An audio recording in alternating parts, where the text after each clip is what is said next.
maybe 5 years.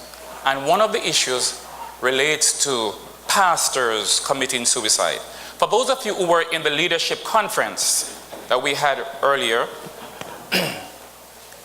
you would have seen a handout that I gave you about these pastors who, although they are head of the flock, men of God, anointed and ordained, took their own lives.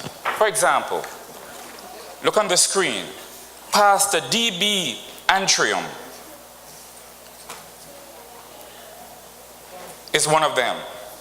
Suicide remained an issue in the Christian community in the wake of another pastor having taken his own life. George B.D. Antrim III, minister at West Wing Church in Waukee, has joined the lengthy list of clergy who have taken their own lives and left behind distraught and confused family members and friends. Antrim's wife, Alison Sherwood Antrim, and two young sons, William and Graham, are trying to get through this difficult time, but cannot understand why he chose to leave them this way. Look at him. Next slide. Another pastor commits suicide. A North Carolina pastor, Robert McKeehan, was found hanging inside his home in what is the latest tragedy surrounding church leaders. Currently, there are no solid clues as to why this 42-year-old pastor would take his own life. He left a wife, 2 children, and his community Bible church family in a state of confusion and grief. High Point Police Department reported McKeehan was found hanging by his neck and unresponsive. The report stated after multiple attempts by paramedics to relieve the pastor, he was pronounced dead at 8:43 p.m. from the apparent self-manipulated hanging. The congregation struggled with the news of losing their leader during an emotional Sunday service, which left many questioning why McKeehan would do such a thing. Next slide. Reverend Teddy Parker, 42, died of a self-inflicted gunshot wound in the driveway of his home while his 800-member church and his family waited for him to show up to preach on Sunday morning. Parker was a pastor at Bib Mount Zion Baptist Church in Macau and a father of 2. He was said to have recently remarked, quote, "Sometimes I don't feel like God is hearing me," end of quote. When Parker didn't show up to preach, the family went looking for him. His wife was the one who discovered his body. Russell Rowland, a member of the church, described the pastor to the Christian Post as very caring, upbeat guy that cared for people, especially with the kids. He was a good man who inspired him and showed no signs of trouble financially or otherwise. The church was doing well and they were in the process of building a new church. However, the family revealed that Parker suffered from manic depression and was on medication. One of his pastor's friend, Pastor Dr. D.E. Dewey Smith, says he needed to take a break from ministry. And the way our culture is, the culture forbids that. How much do you share? How much grace do people allow? He explained. It's hard to be honest. It's difficult for some pastors to be honest. Every pastor needs a pastor to kind of lead and guide them.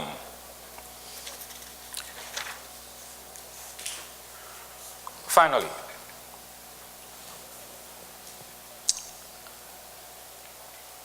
in another church tragedy, Pastor Isaac Hunter, the son of the spiritual advisor to President Obama, has reportedly taken his own life.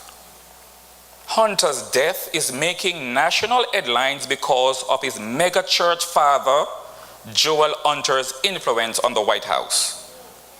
His marriage troubles and an undated suicide note found last year, but his death is far from the only pastoral suicide in recent months.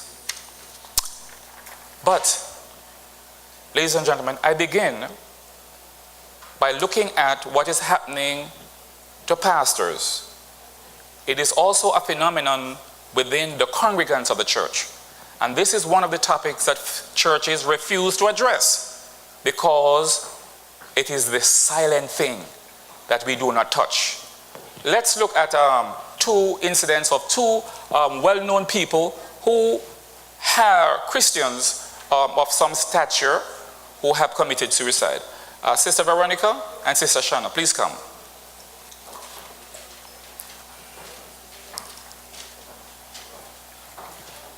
Next slide, please.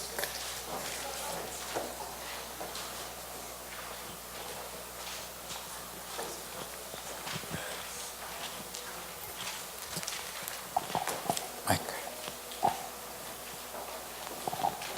Good morning.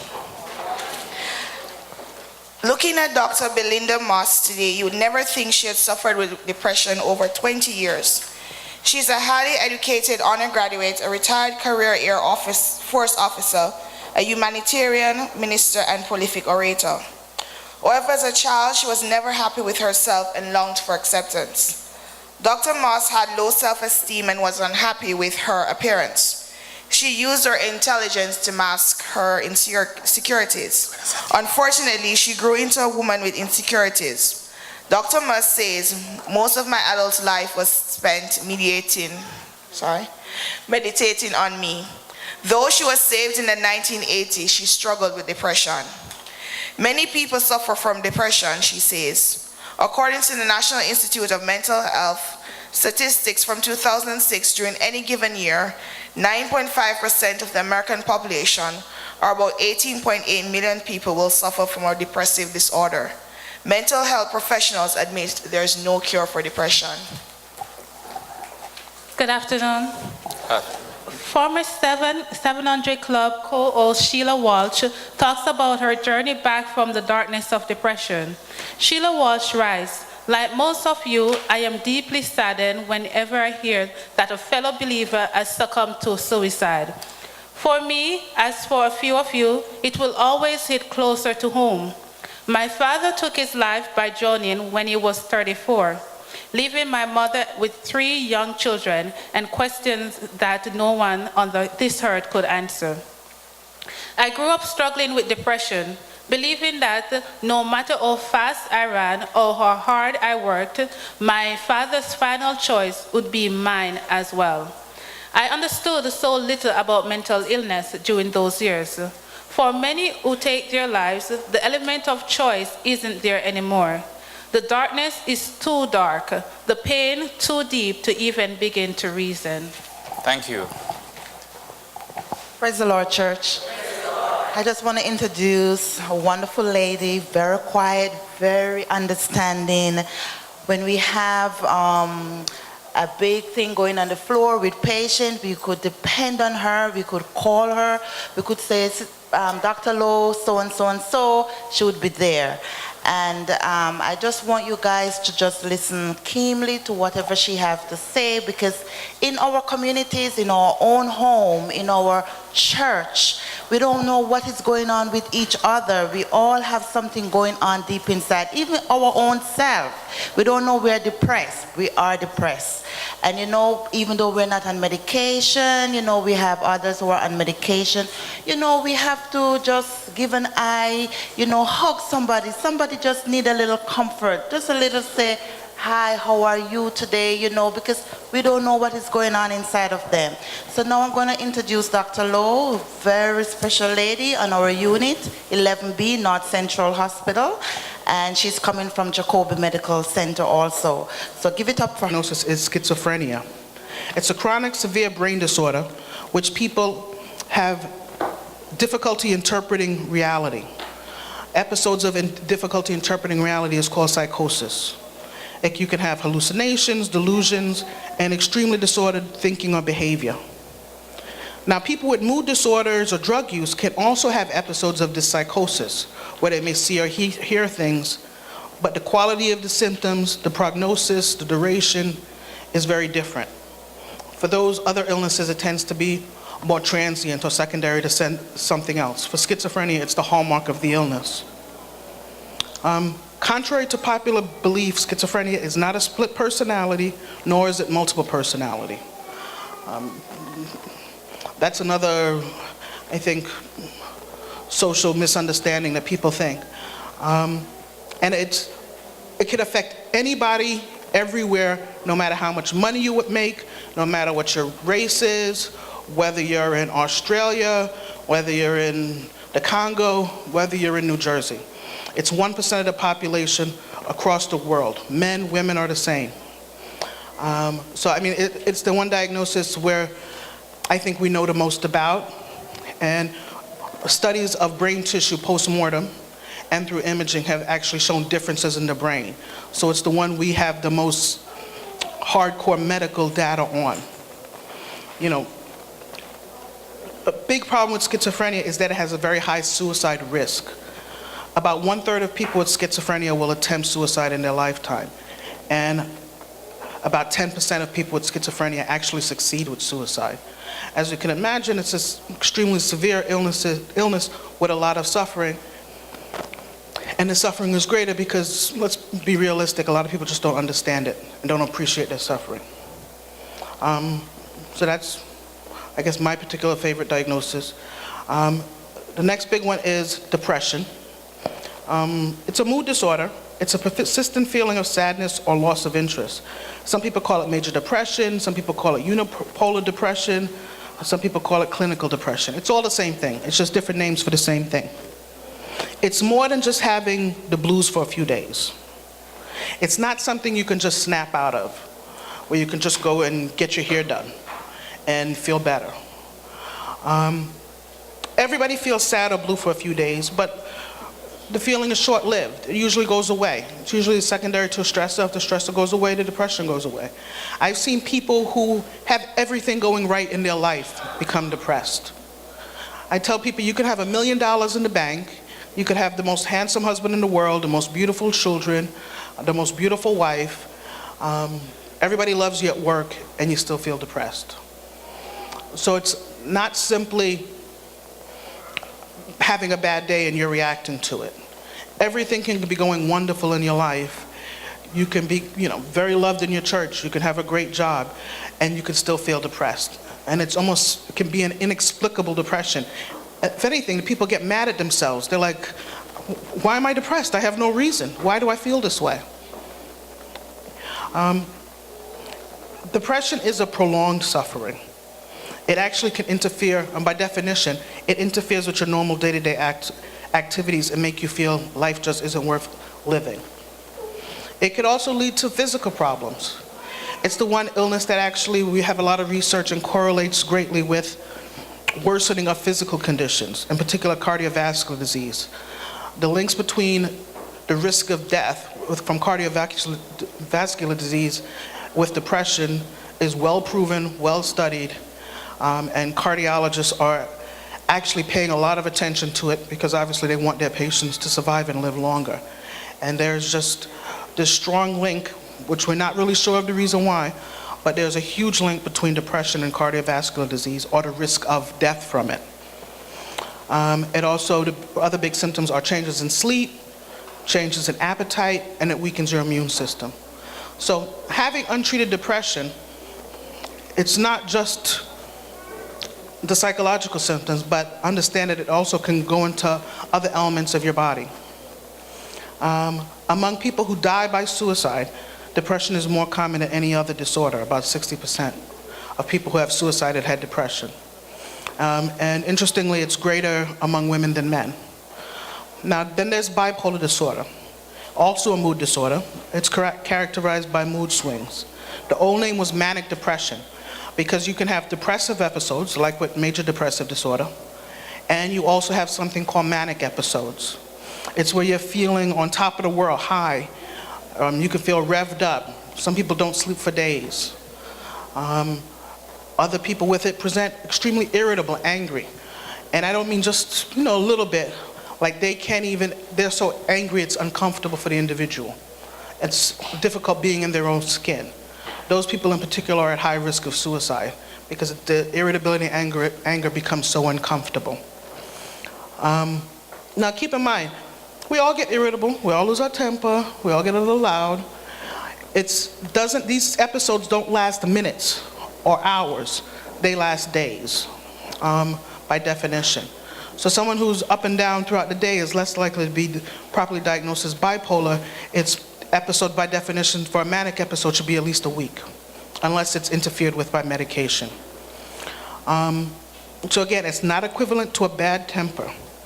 And these episodes represent a drastic change in the person's usual mood, behavior, personality, and impair your ability to function. So realistically, if somebody's always a little irritable, always a little loud, to me that's not bipolar. But if this is something that's completely different from what's normal for the person, that's when we start having a concern. Okay? Now, an interesting thing about bipolar disorder, it tends to run in families. It's the most genetically based of the illnesses that we have in terms of research. They've done what we call twin studies, where they studied what happens to adoptive twins growing up in different households. And it's the one with the strongest genetic correlation. Because realistically with those studies, you take out the family, because they say, oh, well, it's caused because they were raised in the same household. But with twin studies, they're people raised in completely different households. So if the incidence or the number of twins who both have bipolar is much greater than the general population.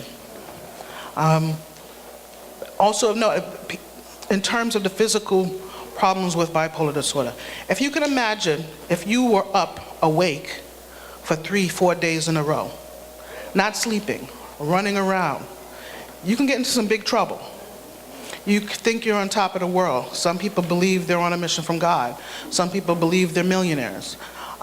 People tend to do things that can get them into medical problems with like HIV and hepatitis, or start using drugs. So it can get you into a lot of trouble if you're untreated. Before the past 100 years, because we've only had medication for it since the 1920s, before then, people would actually die from manic episodes, because the human body can only go so long without sleeping or eating, and if you're running around.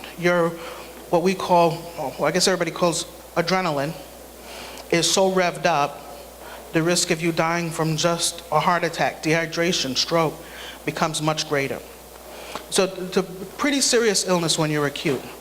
Now the thing with mood disorders, as opposed to schizophrenia and schizophrenia type illnesses, is that once you're treated and stable, you go back to completely normal functioning, or you can go back to completely normal functioning. It's what we call normal inter-episode recovery. If you're not having an episode of mania or depression at that time, you're just like everybody else. You're just functioning like everybody else. Unlike schizophrenia, where you continue to have some residual symptoms, even if you're not in an acute episode. With the mood disorder, the prognosis generally is a lot better, because you have, especially if you're treated, you can have especially if you're treated or if your symptoms are low level, you have a better prognosis because you're more likely to get married, have kids, maintain a good job. Historically, people with bipolar disorder have been thought of to be more creative, a bit more artistic. There are famous people who are thought to have bipolar disorder looking back, like Winston Churchill, like Napoleon, who had, a much lesser degree, but it's felt that, I think it's known across the board that they just tend to be more artistic, whether that's because they tend to be more risk-taking during low-level manic episodes, we're not sure. But it is associated with high intelligence and artistic natures. Okay? The other big diagnosis is anxiety disorders. Now, anxiety disorders are the most common psychiatric diagnoses, in the United States. They include panic disorder, which people also call panic attacks, anxiety attacks, generalized anxiety, post-traumatic stress disorder, simple phobias, and obsessive compulsive. It's when people are filled with fearfulness and uncertainty. Now, realistically, most people with anxiety disorders don't reach we often don't see them where I work in terms of inpatient setting. Rarely are people admitted for anxiety, but it still can be quite disabling and cause suffering. If anything, it can cause people to really draw into their own world. Those where you see people who are housebound, who don't leave their house. They can develop agoraphobia, fear of going outside. I know it's very popular, all those hoarding shows on, which hoarding is basically a form of an anxiety disorder. And it really shrinks your life. Family gets frustrated with you. They're like, what do you have to be afraid of? There's nothing there. You're being irrational. And the person knows that. People with anxiety know that there is nothing to fear. They know logically, what am I doing? This doesn't make sense. It's not like psychosis with schizophrenia, where you believe it and there's nothing you can say to say otherwise. Those people are after them. With anxiety, you have that fear and you know it's not true, yet you still are compelled to feel controlled by it. And it can really limit, reduce, constrain your life. And it can cause a great deal of suffering. Now keep in mind, this is not, everybody feels anxious. Anxiety itself is actually a protective factor for humans. Us feeling nervous is what keeps us out of danger. We see fire, we know not to touch it. We feel that anxiety, and that's protective. When it gets to the point where it greatly reduces our life and our ability to enjoy life and to function, that's when it's out of control. To have an anxiety disorder, you've had symptoms at least 6 months and it's created dysfunction in your life. So again, it's not the normal anxiety you feel like what I'm feeling now standing here, or if you go on a first date. This is normal, this is transient. And then again, it's much easier to overcome these forms of anxiety. Anxiety disorders, it's not as easy to overcome. Okay? Interesting of note, it is more common in developed countries and also more common in women. It's greatly linked with substance abuse. A lot of people, it's very common, what do you do when you're nervous? You having a first date, or you go into a party and you're nervous, you have a drink. Some people it ends there, for many people it leads to something bigger. Or people smoke marijuana. So there's a high correlation with anxiety and substance abuse. But generally you have to stop the substance abuse and get sober before we can really address, assess, or treat an underlying anxiety issue. Another big section of psychiatric diagnosis we treat are addiction disorders.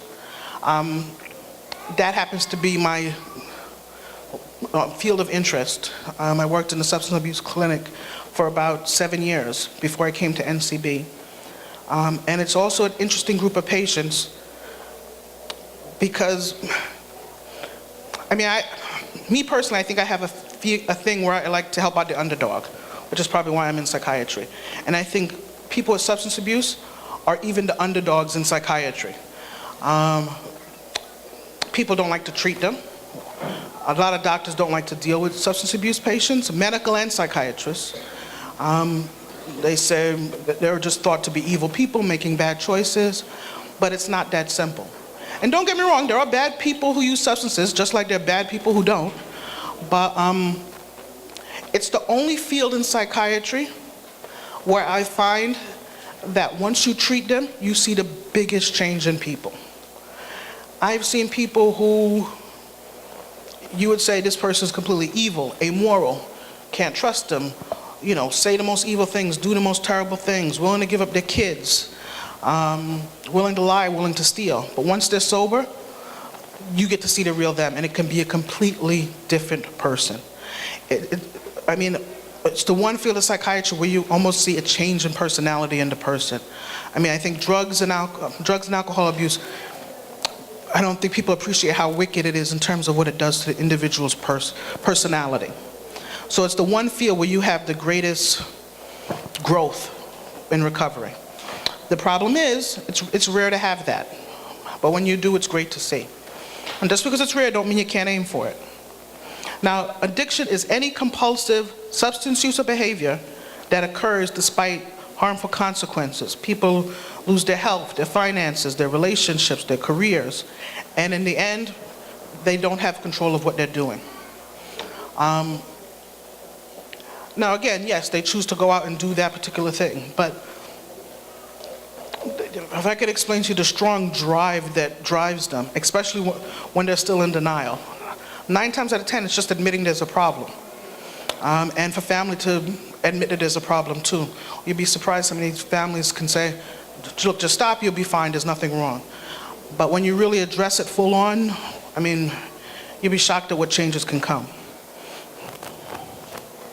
Oh, okay. Keep in mind, it's not just drugs and alcohol. Sometimes it's gambling, pornography, sex. All those things can cause it, can be addictions. They're maybe not as well respected, but they can cause just as much shame, despair, failure, or humiliation. So, I mean, don't be afraid to go for treatment. Always feel that you can go and ask for help if you're not sure. I wanted to touch base just briefly about mental health in the African American community, especially people of what we call Afro-Caribbean populations. There's still a huge stigma associated with mental illness more than the general population. The National Institute of Mental Health, which I think they alluded to earlier, has found that African Americans, regardless of socioeconomic status, still greatly underutilize mental health services. There are 2 big reasons. One, because of the stigma. People are embarrassed to admit that they have a problem. They're embarrassed to admit that they have an illness. And the stigma is reinforced by, or it can be reinforced by the belief that mental illness is not a true illness, that it is just you acting bad. If you just turn it around, it'll stop. A big protective factor for African American communities is that they found that African Americans tend to be more religious. There tends to be a greater relationship with God. That's a double-edged sword. Because of it, you know, there's this idea, I think, a lot in the religious communities that mental illness can be just being away from God, or being possessed, or not being good enough. But realistically, as you've seen in the examples that he discussed earlier, with people who have taken their lives who were in the church and who were actively participating, it can still hit you. And it can be more embarrassing to ask for help. In a study of people who had suicidal thoughts, depressions, they found it difficult to go to the church because of the stigma. They felt that they would be turned away. And another study of African American ministers about suicide, those ministers said that suicide was a white thing. It's not a problem in the black community. And that's a big misconception. Yes, our numbers are much lower than the general population, but it can still happen, as you can see. And that ignorance that it's not our problem, that leads to greater problems. But also keep in mind, if it does happen, you're left with what's called suicide survivors. The people, the family members, the loved ones. It's a worse type of grief, because you're angry at the person. How could they do this? How could they betray us? How could they betray their beliefs? Understand that it's not that simple. People commit suicide when they feel they have nothing left. They feel they have no choice. Most of them do not want to die, but they just don't see any other way. So I think a way that you guys can help is maybe consider coming up with a ministry, a committee, or maybe having greater access to mental health counseling. I know some churches actually have started having their own mental health clinics, because realistically, a lot of counseling can be church-based. Ministers, people of the cloth, priests have been doing therapy thousands of years. I could tell you specifically, I'll leave you with a couple of resources. There are actually a couple of faith-based treatment providers. One in the Bronx is called, give me one second.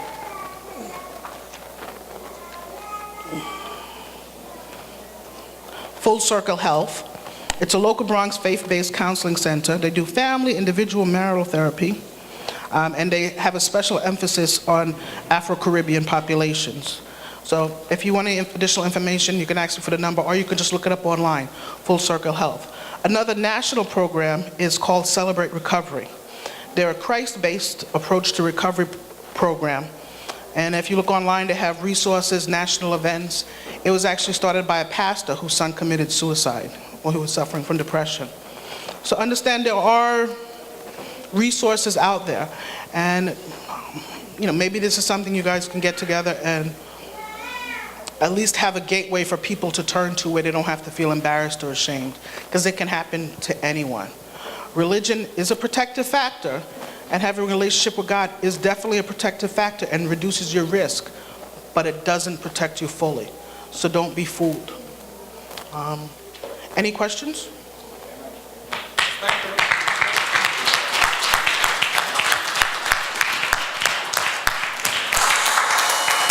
I know this is a difficult topic, brothers and sisters, and the research shows that we, African Americans, are less likely to deal with it. But some churches need to stop hiding this issue and to deal with it respectfully. I know you have had some questions as the presentation went on or even prior to that. So we're taking questions now, please. We have a mic here, and I think we have some more mics down there. Any questions for the doctor with regard to issues relating to mental health? And I understand it may be difficult to ask questions because, like I said, the stigma that I related to before. But if you find you need to speak to somebody... All the people who have seen there are older people. How can you spot this in like teenagers or young adults? So some... Because it affects every age group, so... Yes, it does affect every age group. There are peak age groups when it comes to, because there's two things, mental illness and suicidality. I'm thinking you're asking about suicidality, right? Teenagers are a peak age group. Sadly, the two biggest people for risk of suicide, the two biggest age groups are elderly men and teenage boys. Women are more likely to try suicide. Men are more likely to succeed with suicide. It's the 16th leading cause of death for African Americans and the 10th from people in the general population. But for teenagers aged 15 to 24, it's the third leading cause of death and the second leading cause of death for 25 to 34. So for young people, it is a particular risk, a greater risk. In terms of what to look for, I call these are some risk factors that I have. Well, this is harder because that's more of a for a clinician. Okay, here goes some warning signs. Number one, if somebody talks about suicide. I know it may seem obvious or overly simplistic, but we can all think of time when people have said things and we sort of dismissed it. So talking about suicide is a risk factor. Talking about being a burden to other people. That, especially you see with older people. You can often see that with older people, the fear of being a burden to your family and loved ones. Talking about feeling trapped. You can often hear that with young people. Talking about unbearable pain, whether it be physical or psychological.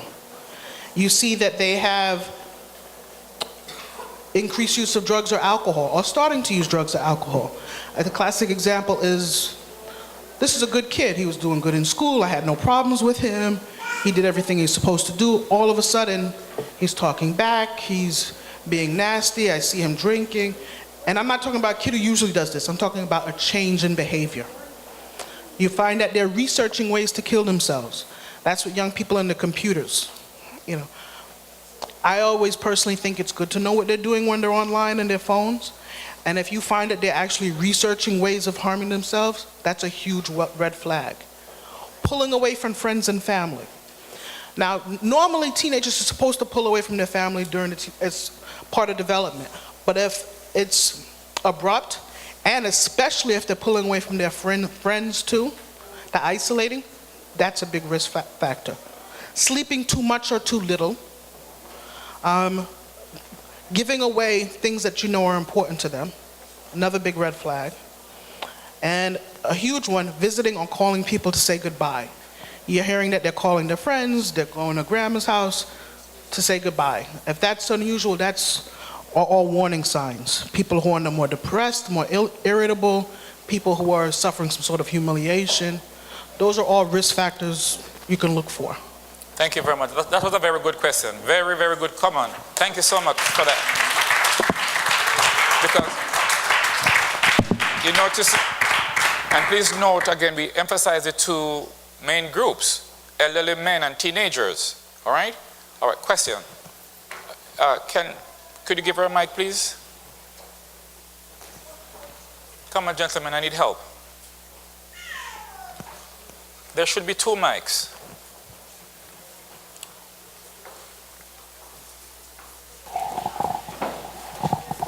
Okay. I have a little question. All that you were saying is, if I didn't know about it 3 months ago, maybe things would be different, because all what you were talking about, that is exactly what my husband went through before he committed suicide. He was with John, his friends, you know. He was crying for pain. He went to treatment. He came out about 3 months before he committed suicide. But it was with John. Everything that you talk about was what he went through. But I still could not understand the abuse, the aggressiveness, and, you know, every little thing. I didn't know that.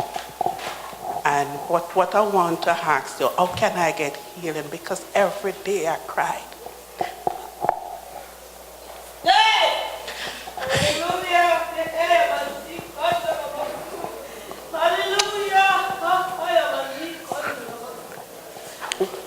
Okay, let the doctor answer.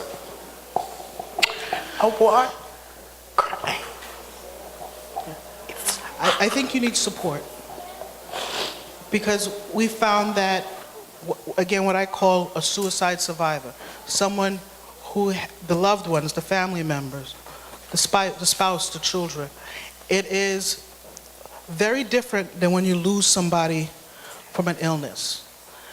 It's similar to when you lose somebody to a violent death, but it's more complicated. It's what we call complicated grief. It tends to be longer, it tends to be more severe, and it's going to be different. Because number one, you have to deal with anger at the person. Yeah, there's anger, there's disappointment, and you also have to deal with the guilt of saying, was there something I could have done? Realistically, I'm a psychiatrist. I work in acute care. We deal with the sickest patients, and we can't predict all suicides. We can't prevent everything. And family members, you have it worse because it's an absurd idea in your mind that somebody would do something like that. It's just something that's not even, for most people, it's not even something that's considered a possibility. So I understand and appreciate suicide survivors. It can cause a great deal of suffering. And there are also risk factors for you that people should be aware of. You have a greater risk of becoming more than just grief and developing depression. Thoughts of wanting to die after losing a loved one is very common. After losing a loved one from suicide, it's even worse, because you feel betrayed. You know, especially with marriage, there's an understanding, you have a covenant, you're supposed to be there for each other. So that's something you have to come to terms with. I'm hoping that this community, this church, hopefully this will help increase your understanding, to understand it's not a punishment from God. It's not something bad that somebody did. The person was suffering, and that's why they did it. They did not want to die, or most people don't want to die when they commit suicide. They feel they have no choice. That's a very important point. That's a very, very important point. They feel that they have no choice, okay? And that is very crucial.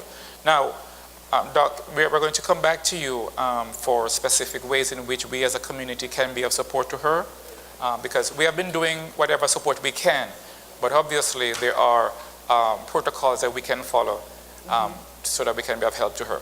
But, and I also wanted to say this of note.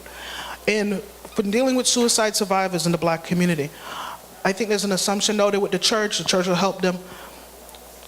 Many people who are suicide survivors feel that the church can be the most stigmatizing place, can be the least understanding place.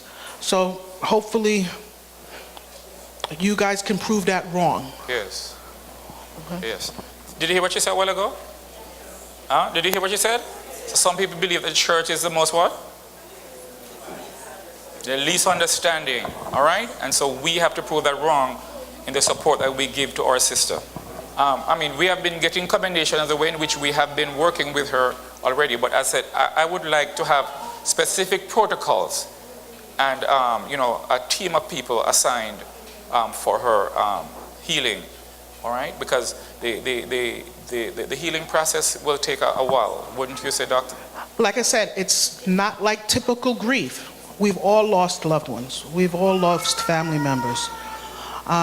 We know there's pain, we know there's suffering. With violent death, it's worse. With suicide, it's much, much worse. I mean, again, I've lost my parents. I know the pain of that.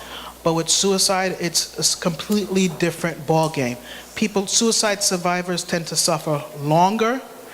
There's a greater risk of developing actual psychiatric conditions. There's a greater risk of suicidal thought. There's greater isolation.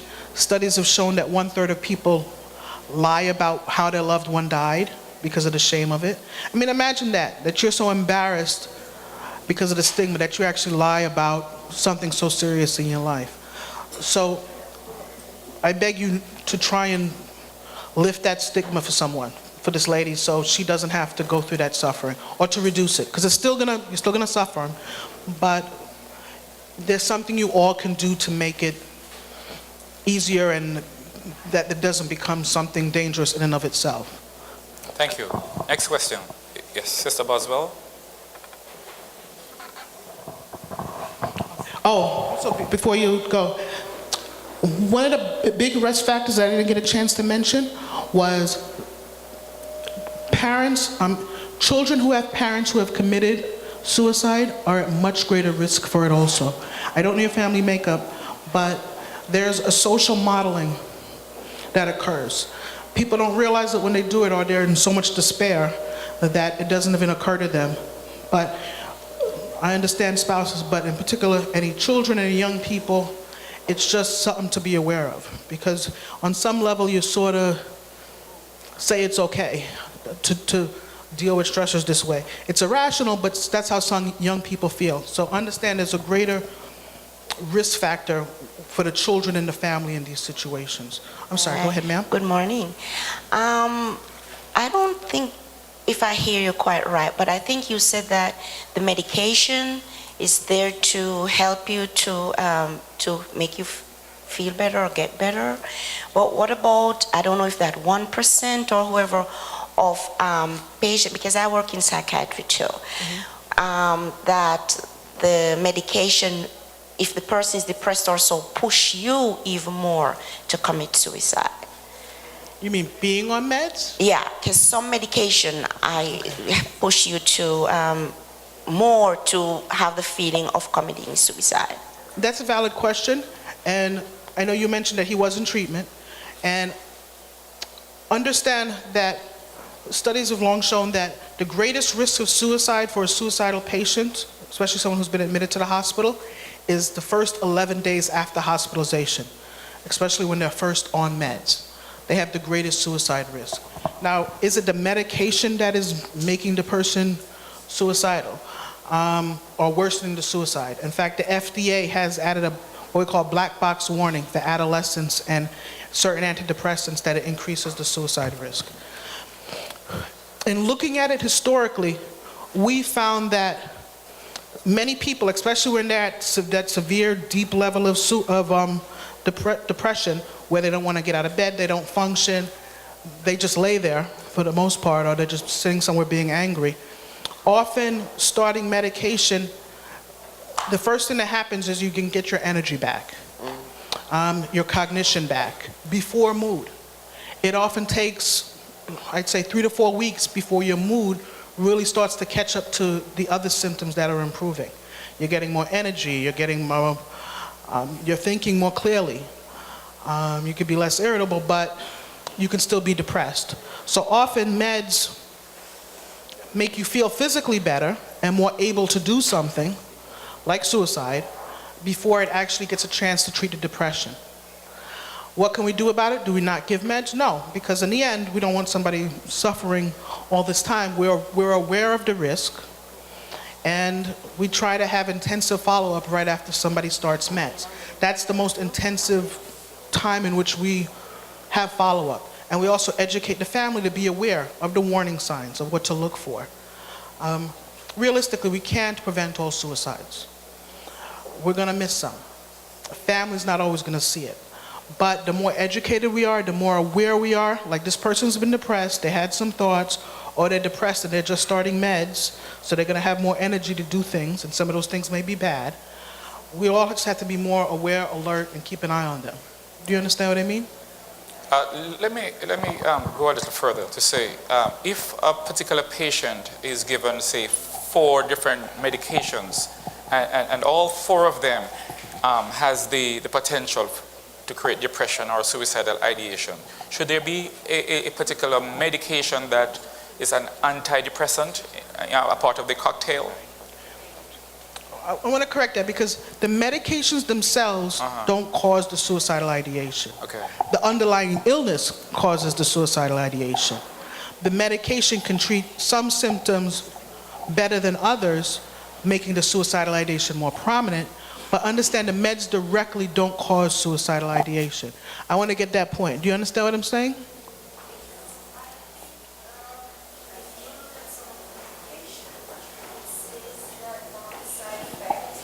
That's the black box warning from the FDA. That was put on by the FDA. It's extremely controversial. I personally disagree with it. They say the use of this medication can cause an increased risk of suicidality, especially in adolescent populations. It's caused a huge problem in psychiatry because many doctors have refused to give adolescents antidepressants, and the rates of suicide have actually gone up by stopping giving these people these meds. So it's actually led to more suicide by withholding these meds than actually giving them to them. So understand, that was put in by the FDA, the Food and Drug Administration. Most psychiatrists do not agree with it. And the recent 10-year anniversary of it happened last year, and it's shown to have been a disaster. So understand, the meds don't cause the suicidality. The illness causes the suicidality. Okay. That's a very important distinction there. Thank you very much. Any other question? Sister Primrose. Hi.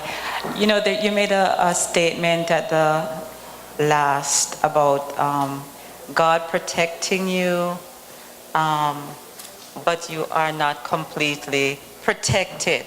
And I think in our churches, we do not think that we can be depressed, especially after pastor preach a dynamic sermon that, you know, you can cast all your burdens on Jesus. The Bible says, cast all your cares on him. You know, you take all these scriptures and you preach them to yourself and illnesses. And so what our church community needs to understand is that we are a diverse set of people. And that statement that you made is so profound, that God really protects us, but we are not sheltered from the everyday issues of life. We are going to be faced with them, and if we feel that we have no other way out, because it has hit us, depression has hit us for whatever reasons. And we say in our church community, how do we deal with this? How do we deal with the fact that my sister is depressed over her marriage? Can she come to me and say, my husband is unfaithful to me, without the whole church knowing about it? The shame of saying, oh my God, sister so-and-so has problem in her marriage, or my child is on drugs. You know, we need to take out that shame and be open and accountable to each other. Who does pastor have to be accountable to talk to? If he ever comes and tell me his problem, I'm going to say to somebody else, so pastor has this problem. So he may keep it to himself and get depressed. But we need to understand that we are all accountable to each other, and these things happen. Your statement was very good, because we're not exempted, and we have to realize that we're living in an unfair world, and we're faced with challenges. So whatever we go through, we need to talk about it, and really do have a forum. And some of the numbers that you give, if Brother Sean will take them and put them on the screen, that people can even call, and you're anonymous, you can talk, and know that you don't have to be ashamed. Our kids, they jump out a window and commit suicide because they feel that they have no other place to go, or because of movies that they watch. And our family need to be more involved in each other's thing. Watch what they're doing on their tablet, or they're on TV. We are so taken aback in being so religious that we are not being involved in our kids' life, in our family life, in our church life. Let's take the mask off and be frank with each other. We all have issues. Thank you. Thank you. Before Dr. Lowe answers, the statistics is 71% of pastors, they say, suffer periodic depression. 71%. All right? We were here with a group of pastors recently at one of our cluster meetings, and one of the pastors who had just done something great in his life stood and said, after I had done that, I thought I would be elated. I thought I would be on cloud 9, but a period of depression came upon me. It was, we were sharing one with another some of the things that we go through. And here is as you mentioned before, sometimes there seem to be no viable reason. You should be happy, but then that depression comes upon you. And we need, the Bible speaks about being your brother's keeper. The church is a healing community, and it should be such that somebody can come to you and say a few things to you, and not only you saying things to you, but we should be able to observe one another as to what is happening. You want to make a point there, Dr. Lowe? Yes, I mean, in terms of pastors, I think there's a few certain issues to be concerned with. Number one, pastors are people too. They have families, they have stresses, you know, it can be an extra stress in that you have an image to uphold, being, you know, the pillar. You don't want to be seen as weak. And realistically, because of the stigma, mental illness is still often seen as a spiritual weakness. And even if we don't realize it ourselves, the stigma is still there. So if it can make it harder for pastors to reach out. I think it's great that you said that they get together as a group, because I personally think that they should have support among their peers. Again, I don't pretend to understand the relationship between a pastor and a congregant, but at least among your peers, you can be the most open. And you all understand that issue of image, that can be a burden. And plus, it's a difficult job. I mean, it's a very extroverted career. You have to be out there. So, I mean, I think the one that really touched me the most was the pastor whose family and congregation was waiting for him to preach. Yes. And that's the time he chose to do it. I don't think that's an accident. I don't think it's a coincidence that's when it happened. There is some pressure there. Yeah. So, I mean, Yes. just my own appreciation to people like you who decide to do this kind of job. Thank Because you there so are much. some pressures there that we all have to appreciate. Thank you. And I know, because this is not a subject that we deal with all the time, some people might feel uncomfortable in this setting, but this is one of the things that we do. We have to be proactive as a church. Let me wrap this up. I was reading this article by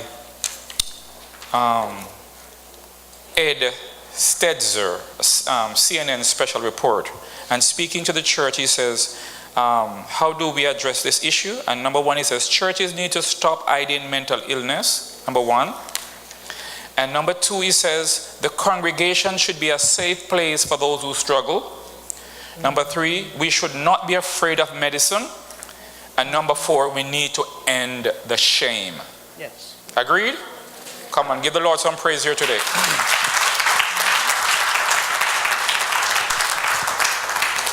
Dr. Lowe, we are trusting that this is the start of a good relationship in which we can appeal to your expertise, because I'm here to serve this community to the best of my ability, and I want to thank you so much for coming and for blessing us today. And thank you, Sister Susan, for inviting her. Come on, give it up for Dr. Lowe, please.